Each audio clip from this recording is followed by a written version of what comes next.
A todos os presentes, o nosso boa noite, e que a paz do Mestre Jesus, este Consolador por excelência, possa sempre estar presente no coração de cada um de nós.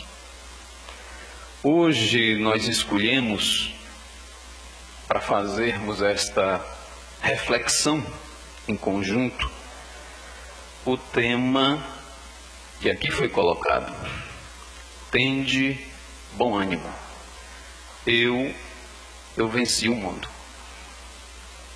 O que nos motivou a aprofundarmos nesse questionamento? O que nos impulsionou é que ultimamente a gente tem percebido quantos são os desafios de toda a humanidade. Desafios estes de toda a ordem. Desafios no campo da saúde, desafios no campo das relações, desafio no campo ético-moral. E esses desafios têm causado à grande maioria da humanidade algumas aflições, alguns conflitos, alguns desafios. Se nós perguntássemos a todo esse público que aqui se faz presente e disséssemos: quem de nós aqui hoje não enfrentamos um desafio? Nenhum de nós teria a condição de levantar a mão ou as mãos, porque os desafios eles chegam a todo momento, das mais diversas ordens. Esses desafios chegam em intensidades diferentes, mas atinge a todos nós, sem exceção. Alguns sofrem mais, outros sofrem menos. Alguns dos desafios são no campo das relações. O meu desafio pode ser simplesmente no campo financeiro, mas outros podem ter desafios enormes no campo da saúde ou nos mais diversos aspectos. E como lidar com estes desafios na atualidade? Como entender as diferenças de entendimentos? Nós que lidamos com atividades em casas espíritas, atividades da mediúnica, atividades de atendimento fraterno, atividades até no campo profissional. Quantas são as pessoas que são motivadas a buscarem informações, esclarecimentos? E isso foi o mote para essa nossa reflexão. Tende bom ânimo, eu venci o mundo. Na realidade, isso está no Evangelho de João, lá no seu capítulo 16, e mais especificamente no versículo 33.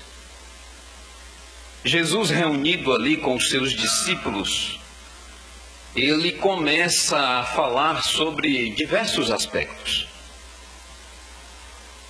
E ao fim deste capítulo, ele vai colocar exatamente esta frase: no mundo tereis aflições.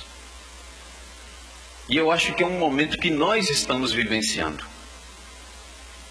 Esse momento de aflições, de desafios dos mais diversos.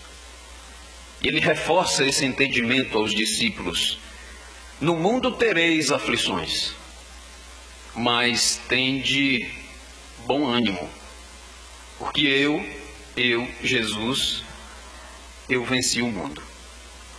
E isso nos dá uma ótica de entendimento à luz da doutrina espírita, com uma abrangência, eu diria, quase que necessária.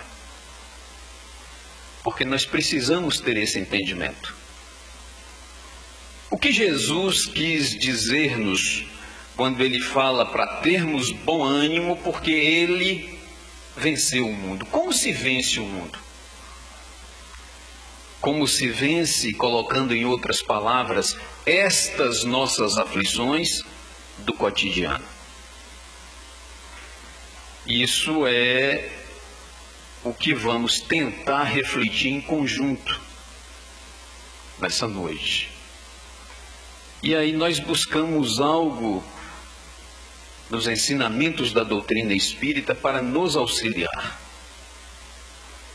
Se nós prestarmos a atenção, o codificador, o senhor Hippolyte Léon des Arrivai, mais conhecido como Allan Kardec, já nos idos de 1853, 54, ele já participava de algumas reuniões. Era aquilo que ficou conhecido como os saraus, onde pessoas elas se reuniam naqueles bailes das noites parisienses, exatamente com o intuito do divertimento. As pessoas iam para dançar, para encontros, para as festividades sociais, e em meio a estes saraus, um grupo mais reservado ali se reuniam e haviam aquelas comunicações, ainda de forma muito empírica, muito inicial. E Kardec foi convidado aí a algumas dessas reuniões, exatamente nestes saraus. E ele percebe que era algo muito mais do que aquele divertimento. Se fôssemos usar a palavra da atualidade, aquelas pessoas eram motivadas a se encontrarem para um entretenimento. É a palavra que se usa hoje. Era uma espécie de lazer daquela época. Mas Kardec, ele vê algo diferente. Não era só informações frívolas. Kardec começou a perceber que haviam informações que precisavam ser analisadas. Até que ele faz uma colocação de que mesas dando informações, mesas não têm cérebro para pensar. Então há algo mais profundo do que isso que é colocado. Mas Kardec, ele é convidado a ir em casas de pessoas com sentimentos diferenciados. Casas de famílias, como por exemplo da senhora Plane-Maison. Sai daquele roteiro dos saraus e vão para residências onde ali o mote, onde o vínculo das pessoas são diferentes.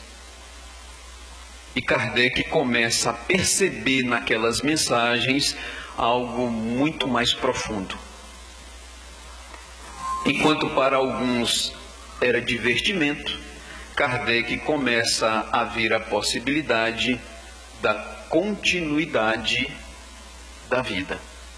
De que forma? Na vida espiritual. E isso faz toda, mas é toda a diferença. No dia que nós tivermos a consciência e a vivência de que somos espíritos, e mais do que isso, espíritos imortais, o meu entendimento é outro. E Kardec, ele passou a ter convicção da imortalidade da alma.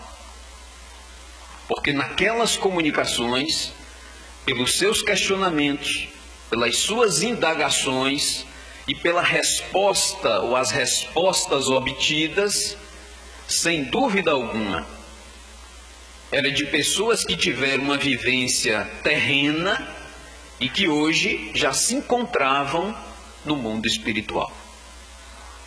E essas informações, ou essa troca de informações, deu ao senhor Hippolyte Léon Denis Arrivaille a convicção da imortalidade da alma. Eu estou frisando bem esse aspecto, porque nós só vamos compreender os nossos desafios, as nossas aflições, os nossos sofrimentos, se eu tiver convicção da imortalidade da alma. Porque isso traz um refrigério. Qual o refrigério? É que nada nesta existência é eterno. Nada é para sempre. Nem os nossos sofrimentos. Nem as nossas aflições.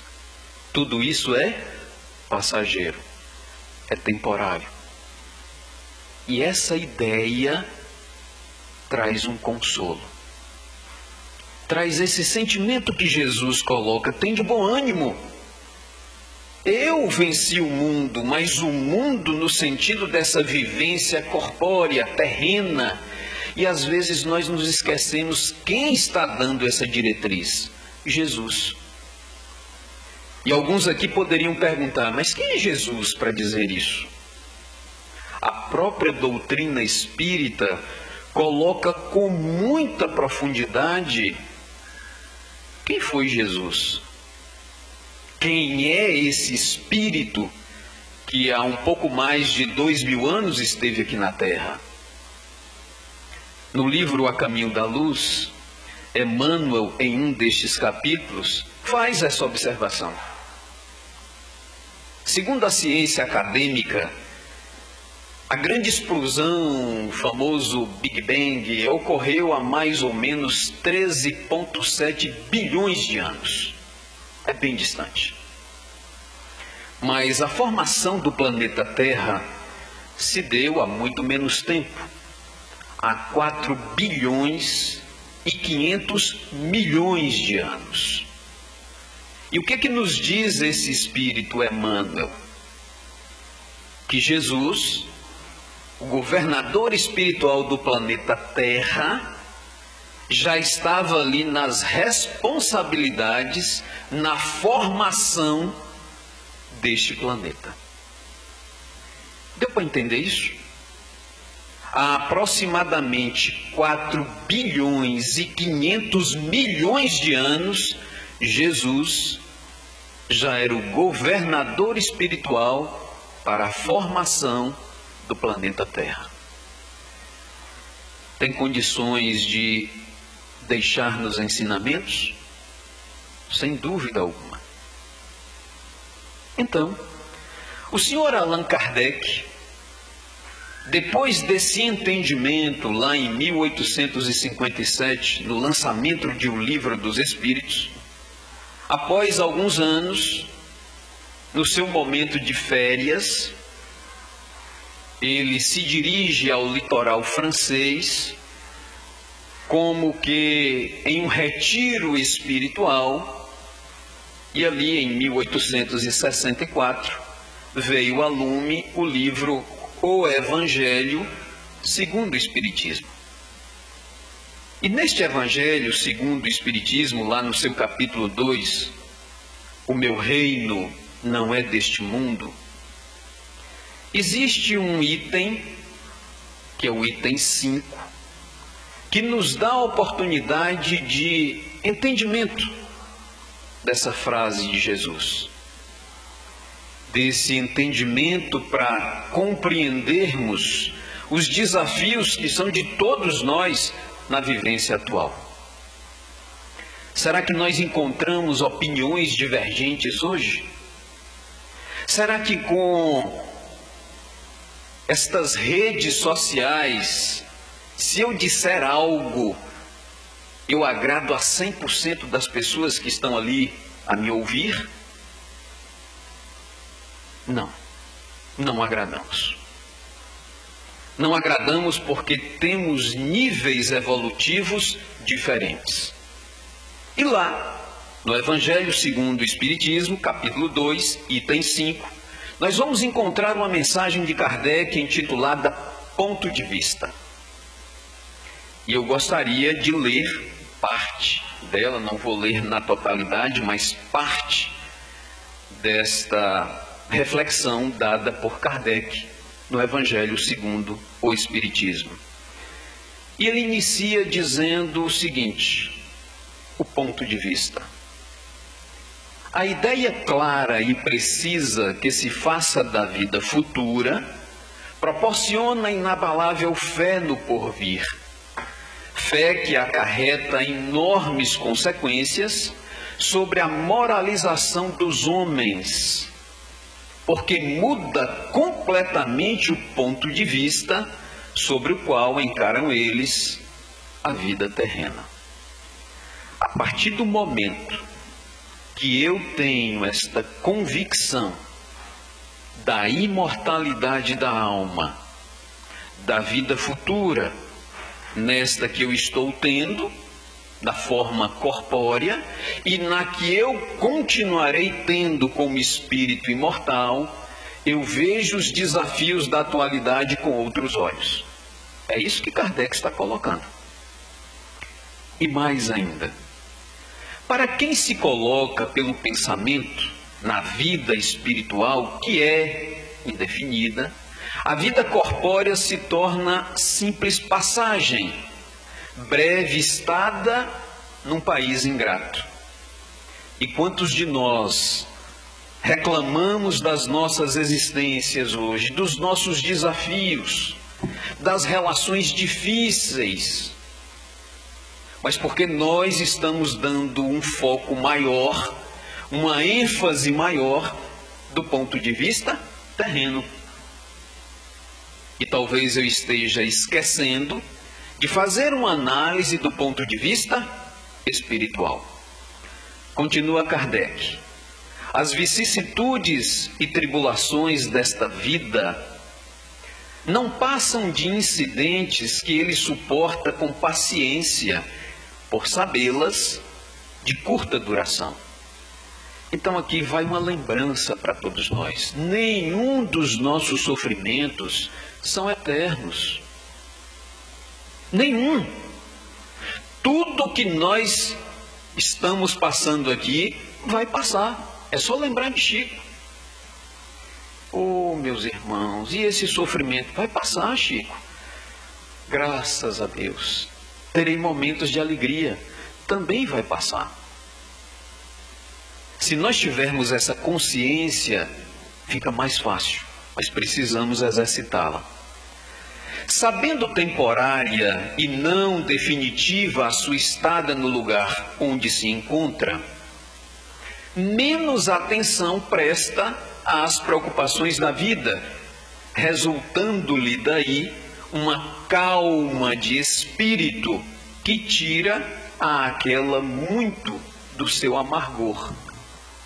Quando nós tivermos esse sentimento, esses desafios que incomodam tanto, as nossas divergências de pensamento, de ideias, filhos difíceis, cônjuges difíceis, quando eu trago para esse entendimento, é como diz Kardec, elimina ou diminui esse amargor. É um exercício, mas precisamos fazer.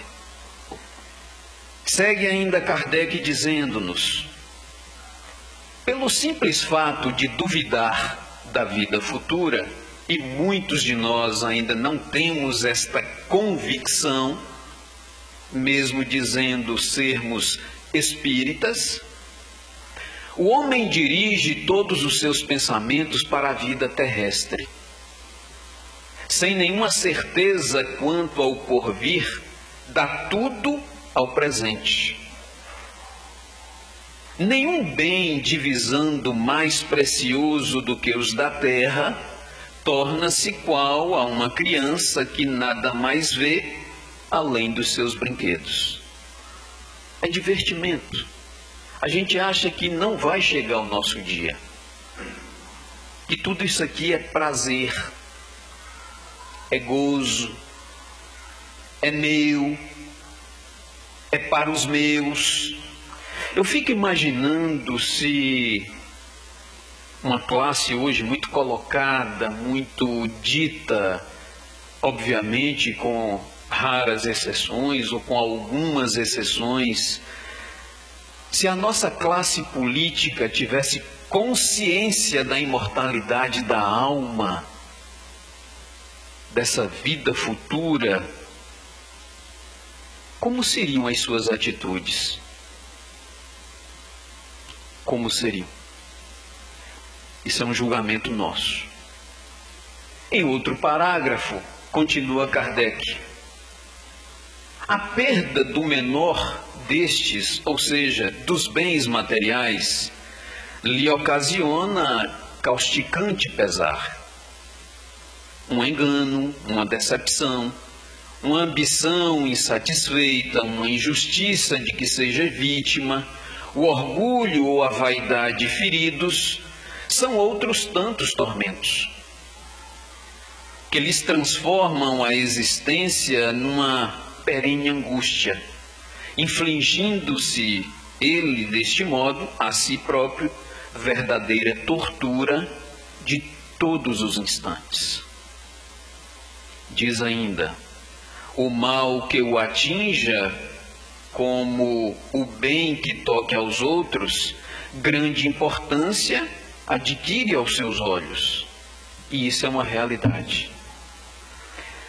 Todos nós damos valores, às vezes, em excesso. Mas tudo que possuímos, ele é temporário, ele é passageiro. Até os nossos filhos. Até as nossas melhores amizades. Tudo passa. E o dia que isso passar, eu tenho que compreender que somos espíritos imortais, no exercício, num processo de crescimento, de aprendizado, de transformação. Mais adiante, já se aproximando do encerramento da mensagem, ele diz: se toda a gente pensasse dessa maneira, dir-se-ia tudo na terra periclitaria, porquanto ninguém mais se iria ocupar com as coisas terrenas. Não. O homem instintivamente procura o seu bem-estar.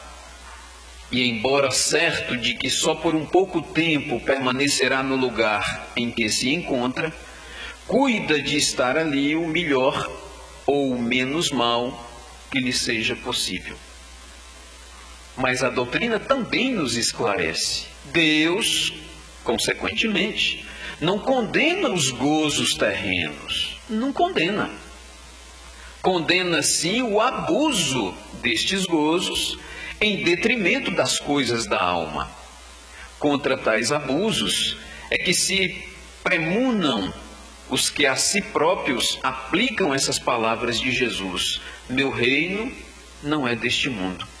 Aquele que se identifica com a vida futura assemelha-se ao rico que perde sem emoção uma pequena soma. Então, usufruir do que a condição da matéria nos dá não é problema. Se fosse assim, nós não estaríamos utilizando esse equipamento aqui.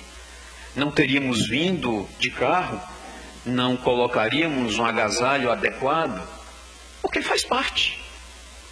Nós estamos na terra, que tem uma vivência ainda de consistência muito densa, que é a vida material. Mas não esqueçamos da nossa essência, que é a essência espiritual.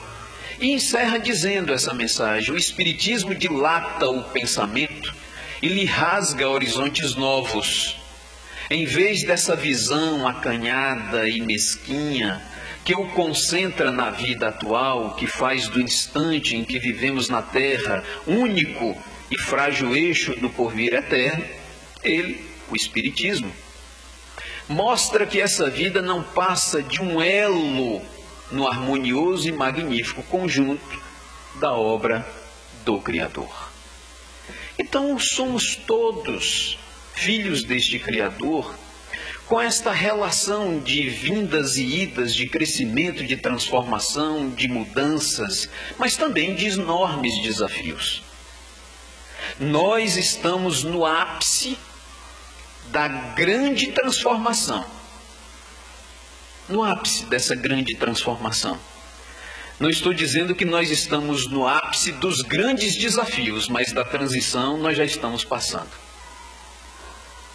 E para compreendermos que os nossos desafios, eles se tornarão mais intensos à medida que nós vamos avançar por estas décadas mais adiante, lá atrás, no livro Obras Póstumas, um livro editado em 1890, que é uma condensação dos ensinamentos de Kardec nos 5 livros da codificação e mais o livro que é o Espiritismo. Então, em Obras Póstumas, nós vamos encontrar no capítulo chamado Regeneração da Humanidade a seguinte abordagem: e como se a destruição não caminhasse bastante rápida, ver-se-ão os suicídios se multiplicarem, numa proporção inaudita até entre as crianças. A loucura jamais terá ferido um maior número de homens que serão, antes de morrer, riscados do número dos vivos. Estão aí os verdadeiros sinais dos tempos. Nós estamos vivenciando momentos de extrema turbulência, mas nunca tivemos tantas oportunidades de esclarecimento do ponto de vista espiritual como estamos tendo hoje. Ainda hoje pela manhã, levantei um pouco mais cedo, liguei o televisor e estava passando um programa chamado Pequenas Empresas, Grandes Negócios. E eu sempre procuro fazer uma reflexão um pouco mais profunda no que acontece com a nossa sociedade. Há alguns anos foi uma invasão de jogos de videogame, jogos dos mais diversos aspectos que esses nossos filhos, netos, jovens de todas as idades se utilizam ou se utilizavam com os seus PlayStations da vida. Quantos jogos surgiram? Quantos jogos incentivando a violência? Pararam para pensar nisso? Quantas pessoas não se motivaram nesses jogos para fazerem hoje o que foi moda lá no passado? Eu me lembro quando tinha computador em casa e minhas filhas queriam um jogo e elas sempre pediam um joguinho de um carro que saía batendo e atropelando pessoas. Esqueci o nome desse jogo, TF, GTF, o nome desse aí. E hoje, isso é uma realidade. As pessoas pegam os seus carros e saem às ruas e atropelam pessoas. Mas o que eu vi hoje de manhã é que na cidade de São Paulo, no interior do estado de São Paulo, na cidade de São Carlos, onde existe uma concentração de jovens com nível de intelectualidade muito grande por causa da PUC de São Carlos, é o lugar mais promissor do Brasil para as startups. E o que são as startups? São jovens que se reúnem com um bem comum, com um pensamento comum para diminuir as dificuldades alheias do ser humano. Esses jovens, eles se reúnem e criam aplicativos que salvam vidas. E o depoimento de um dos pais foi exatamente esse. Há alguns anos, ele levou a sua filha para um atendimento em um determinado hospital e ela contraiu uma sepse. E a sepse nada é mais do que uma sepsemia, ou seja, uma infecção generalizada. E a filha desse empreendedor, ela veio a óbito e desencarnou. Ele disse que tinha tudo para ficar contra o hospital, mas ele tomou aquilo como um meio de transformação.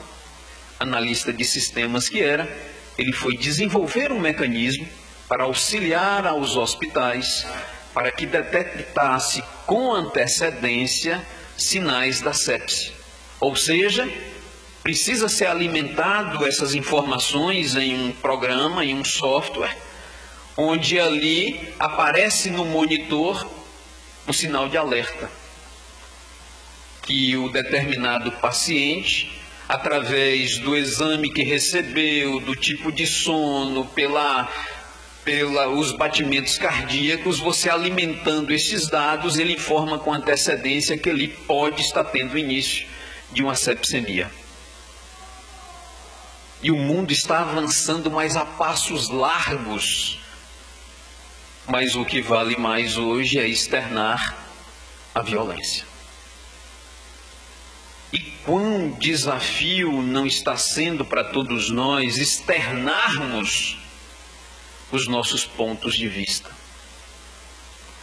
Haja vista que recentemente um grande tribuno espírita, em um evento para jovens, foi questionado acerca de um determinado aspecto de vivência social. E ele externou a sua opinião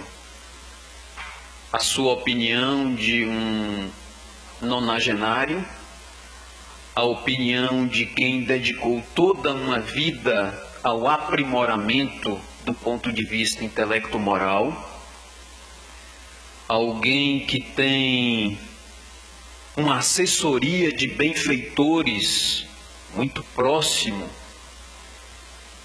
E esse grande tribuno, ele deu a sua visão, mas deu uma visão mais do ponto de vista espiritual. E foi compreendido por muitos e incompreendido por tantos outros.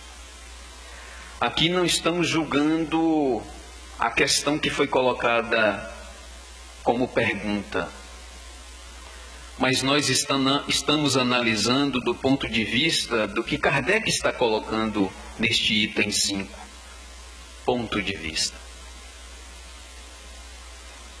Porque ninguém pensa da mesma forma. Quem pensa diferente está errado? Não. Quem externou a sua opinião com ponto de vista diferente ou com posicionamento diferente, não lhe dá a convicção de que esteja certo, nem tampouco lhe dá a condição de que esteja correto. É apenas um ponto de vista. Mas a gente deve analisar. Eu posso ter o meu ponto de vista do aspecto social, das relações do dia a dia, dessa convivência de incompreensões, de intolerância, da vida social, social mesmo, de matéria. Mas eu posso também dar uma resposta com um drone.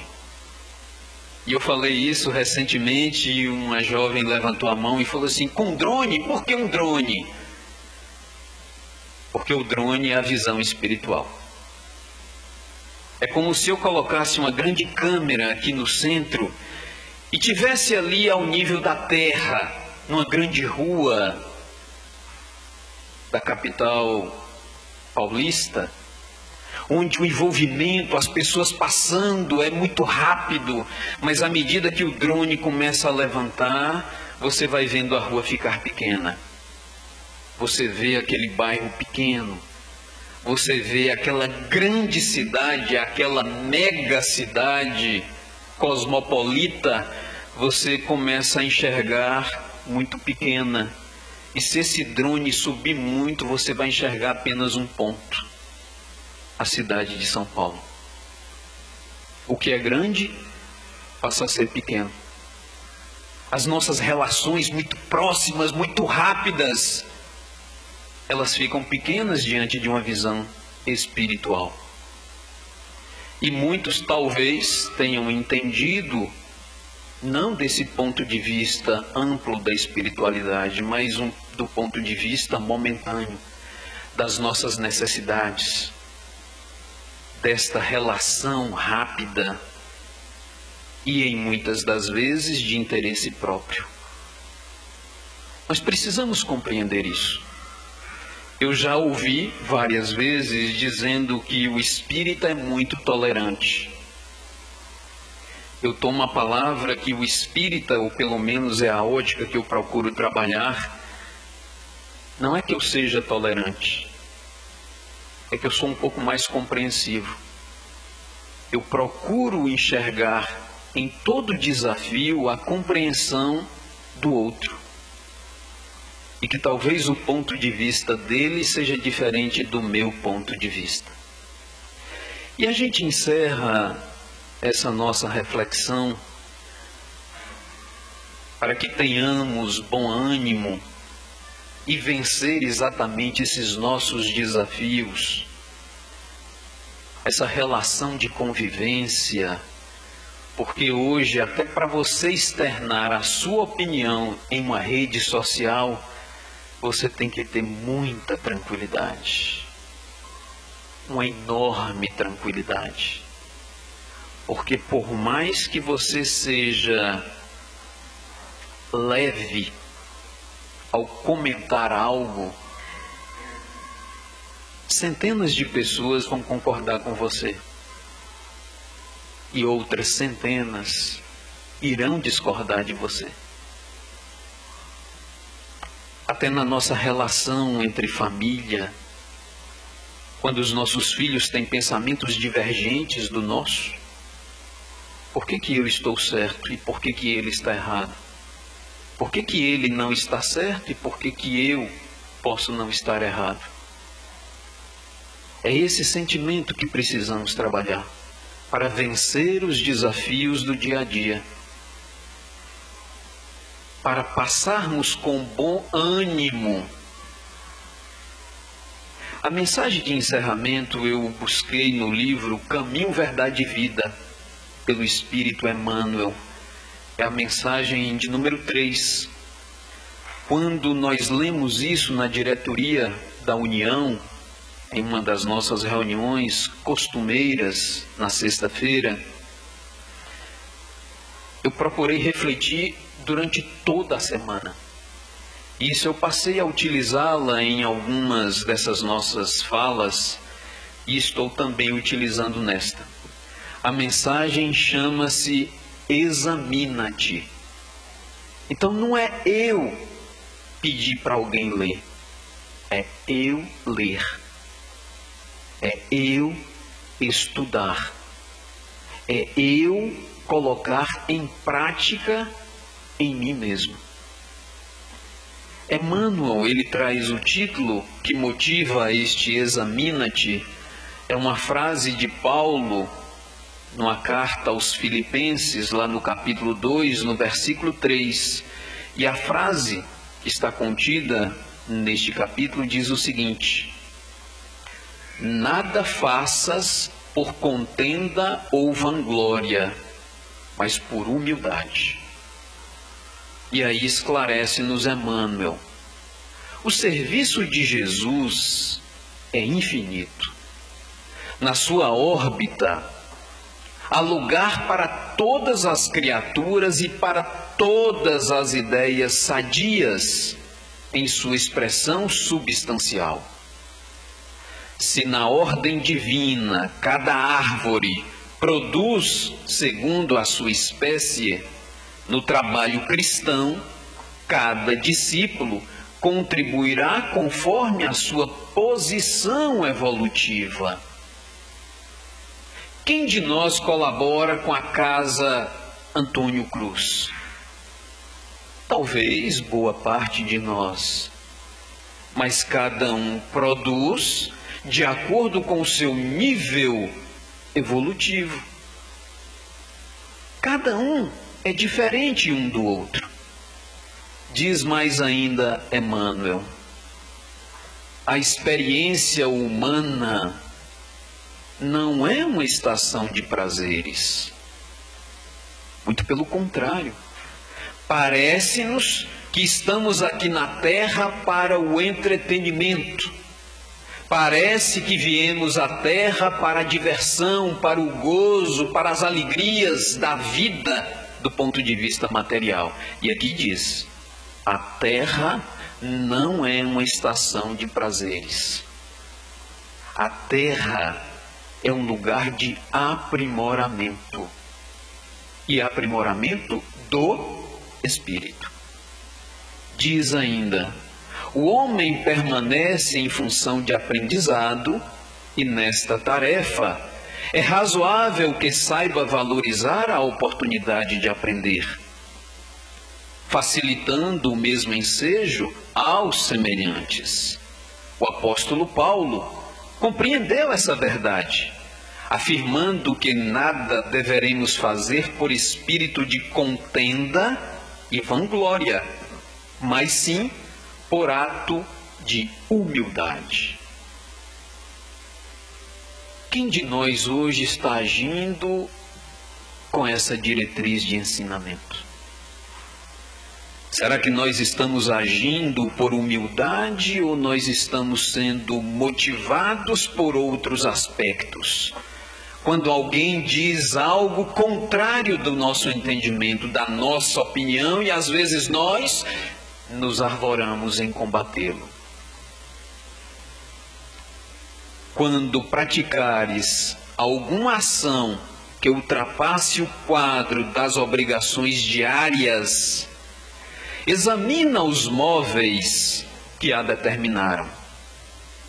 Se resultou do desejo injusto da supremacia, se obedeceu somente à disputa desnecessária, cuida de teu coração, para que o caminho te seja menos ingrato. Mas, se atendestes ao dever, ainda que haja sido interpretado como rigorista e exigente, ou seja, por outros, como rigorista e exigente, incompreensivo e infiel, receba as observações indébitas e siga adiante. E isso é difícil. Nos dias atuais, nós recebermos observações que eu acredito ser injuriosas, caluniosas, eu receber e seguir adiante. É difícil, mas é necessário. E encerra Emmanuel: continua trabalhando em teu ministério, recordando que por servir aos outros com humildade, sem contendas e vanglórias, Jesus, aquele espírito de 4 bilhões e 500 milhões de anos, foi tido por imprudente e rebelde, traidor da lei e inimigo do povo, recebendo com a cruz a coroa gloriosa. Meus amigos e irmãos, imaginem o que Jesus não vivenciou na terra. Esse espírito altamente evoluído. Mas é como ele disse, dizendo ali aos seus discípulos para terem bom ânimo, porque ele venceu o mundo. E quando nós analisamos uma mensagem como essa, os nossos desafios, eles são e serão enormes. Mas não nos afligemos. Vamos ter bom ânimo. Vamos reconhecermos-nos como espíritos imortais. e que os nossos desafios, os nossos sofrimentos, tudo aquilo que estamos passando hoje nada mais é do que uma oportunidade de crescimento, de refazimento, de transformação. Por isso deixo a mensagem: tende bom ânimo, e assim venceremos a nós mesmos. Muita paz e até outra oportunidade.